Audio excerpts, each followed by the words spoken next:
জি বাংলার অতীব জনপ্রিয় ধারাবাহিক নিমফুলের মধু সম্প্রতি 500 পর্ব অতিক্রম করে ফেলেছে। গল্পে এসেছে এক নতুন সদস্য, বাড়িতে আগমন ঘটেছে পর্ণা সৃজনের আদরের মেয়ে শ্রীপর্ণা ওরফে পুটির। ধারাবাহিকটি এগিয়েছে 6 বছর। বর্তমানে পুটি বাড়ির সকলের খুব প্রিয় হলেও এখনও কৃষ্ণা অর্থাৎ নিজের ঠাকুমার অপ্রিয়ই সে। অন্যদিকে দত্তবাড়ির সবাই মিলেমিশে আনন্দ করে কাটাচ্ছে। সৃজন ও পর্ণার ব্যবসারও অগ্রগতি হয়েছে।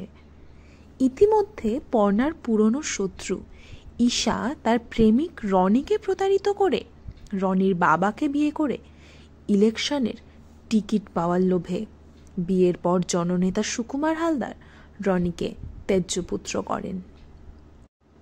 অন্যদিকে গল্পে এবার এলো এক নতুন চমক। সৃজন তার ব্যবসার কাজে রঘুনাথপুর গ্রামে যায় এবং সেখানে প্রাণঘাতী হামলা করে ঈশার গুন্ডারা।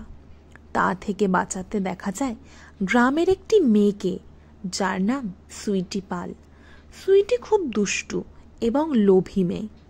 সে সৃজনকে সোনার ডিম পাড়া হাঁস মনে করে এবং সৃজনের সাথে মিথ্যে বিয়ের অভিনয় করে দত্ত বাড়িতে প্রবেশ করার পরিকল্পনা করে ধূর্ত সুইটি।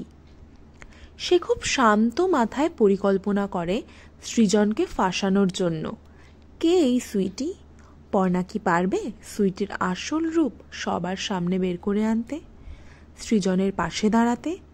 জানতে অবশ্যই চোখ রাখতে হবে। আজ ঠিক সন্ধে 8টায় নিমফুলের মধুর টান টান 1 ঘন্টার মহাপর্বে সমস্ত চক্রান্ত ভেদ করে পরিবারের পাশে লড়াইয়ে আবারও একবার পর্ণা।